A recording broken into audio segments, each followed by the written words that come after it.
Mike, you looked at me after the game, and you were talking about Bud Walton Arena, the atmosphere, and you told me you've been covering this team for 46 years. You've also been to most Bud Walton Arena games. You've been to a good chunk of Barnhill games. You told me that's the loudest. When Debo caught that ball and started running out the clock with about 14 seconds left, that's the loudest you've ever heard Bud Walton Arena. What did you think of that Kentucky win and just that atmosphere on Saturday? Well, it was, when you do this as long as I have, you just start thinking, come on, there's nothing new. And then you get this little surprise. What happened was it hurt my ears, and I've never had that happen before. I used to sit out on press row when it was on the floor, and I was the last seat on the right, which meant I was next to the band. I'm about half deaf in my right ear because of that, but I'd never had my ears hurt. And, I put my hands over my ears. It was the loudest noise I've ever heard in that place. And people that talk about Barnhill was louder, no, it wasn't. So there always can be something new. And I guess that's why I keep doing this, because there's new stuff happening all the time. There was a surprise that you were talking about, but not just the loudness of the atmosphere, and I don't know if this was photoshopped or not. I think it's real, of that Kentucky fan or Kentucky player Oscar Tshiebwe getting moved by an Arkansas fan. Mike, have you ever mooned someone? And you're like, how long has it been since you mooned someone? I would guess it's dated back 50 or so years since you've showed your rectum to a friend or someone. I was never a fan of mooning. I talked about this on the Ask Mike this week. When I was in high school, the mooners were the nerd freshmen that didn't have dates. And we had a 4-lane main drag, and they'd drive up and down, and guys that were on dates, they'd moon the guy with his girlfriend. And about half the time, they'd end up getting their butts kicked for it. Maybe not at that moment, but maybe later on at school the next week or whatever. So mooning was not this funny thing in my hometown. I get it that people think it's hilarious.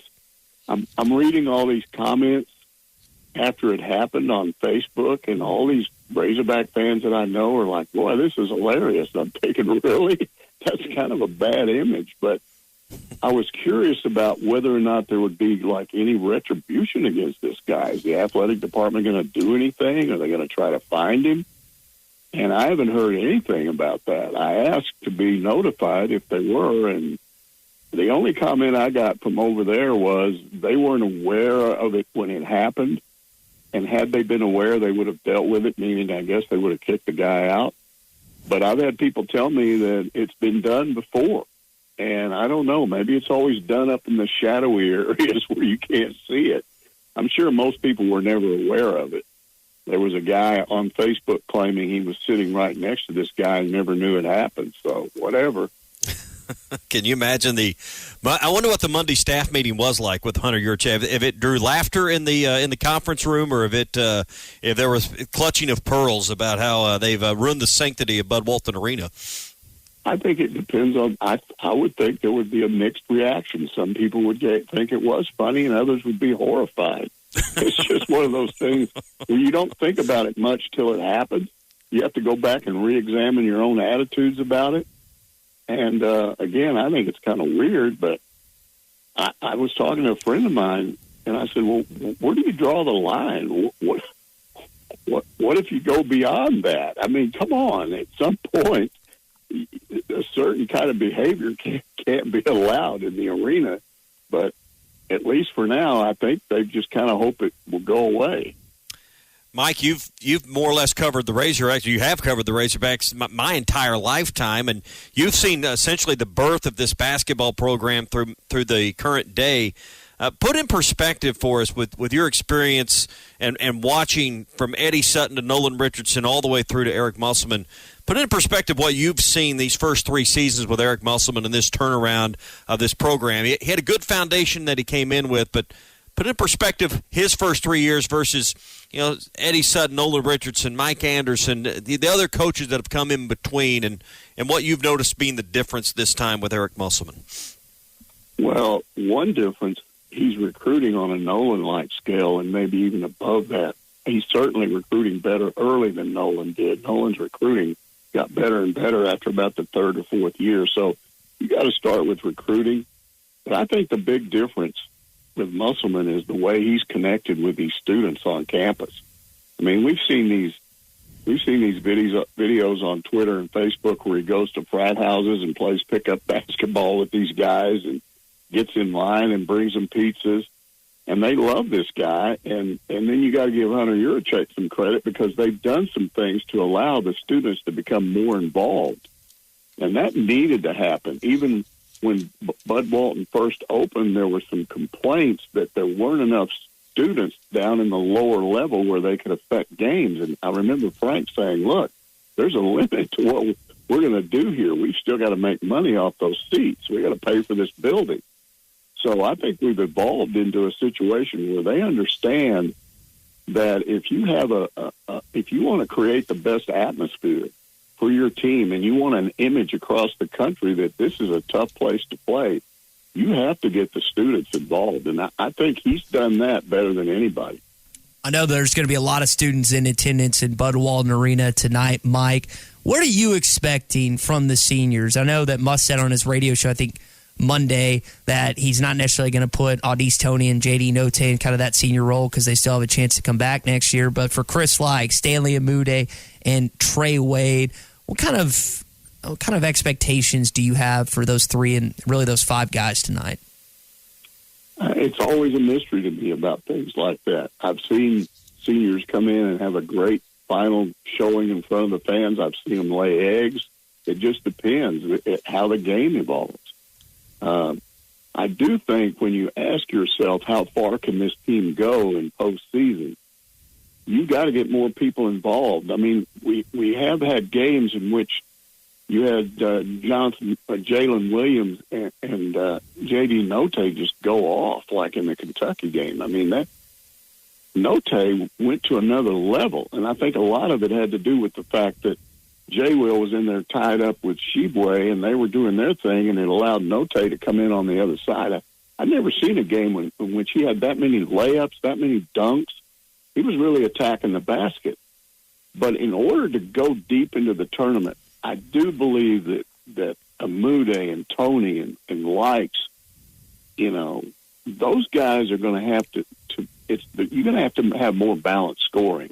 So if we have that tonight, that'll be great. But this game to me is kind of a mystery anyway because you've already beaten these guys in Baton Rouge. So the logical assumption is, okay, come on, it's not going to be that big a deal here. But this can be a different team. It not always is. They're very unpredictable. But Muss made a big deal out of Xavier Pinson, didn't play the last time, and he had to change his entire game plan and approach because of that. I don't know. I still expect this Arkansas to win this game, and I don't think it'll be tight, but I'm wrong all the time. Mike, a lot of Arkansas fans don't like Will Wade, and this, I don't think, reaches the heights of Nolan Richardson and Dale Brown, but I wonder your vantage point and perspective since you've been around for so long. We were talking earlier, maybe even baseball eclipses the football, how bad Arkansas fans want to beat LSU in baseball. You know they want to beat them in football. What has this rivalry meant to you, just back and forth between the Razorbacks and the Tigers on the hardwood? Well, with Will Wade, it's changed a little bit because there have been times during the season when I've watched them get beat, and I'm thinking to myself, I was always asking myself, is this guy ever going to get fired because of that pay-for-play stuff where he was caught on a wiretap by the FBI? Is that ever going to happen? And then I'm thinking, he may end up getting fired because they're not winning games. So I think just the fact that he's been viewed as reduced a little bit as far as an impact head coach, that might take a little bit of the shine off of that. But he's an easy guy to dislike. He just looks weird walking around. His body is shaped strange. He just looks like a guy that the gestures, he's always, I don't know. There's something about his whole body language thing and the way he does stuff that ticks fans off. And whether or not we'll see that tonight, I don't know. I still think they like to get after Calipari probably more. But we'll see. I mean, he's certainly not well-liked generally, but I just feel like that's been reduced a little bit this year because of their lack of success. Mike, you've covered this program for all of the NCAA tournament teams that went to the Final Four. Anything about this team, its makeup, in today's game of the transfer portal? I know it's a little bit different, but anything you see here that makes you think this team could reach that magic level and get to New Orleans this year? Well, a couple of things. Number one, the way they tend to do what they have to do at the end of games to win. They've only, in this streak of 13 wins in 14 games or whatever, there have only been 3 of them that kind of went down to the wire technically.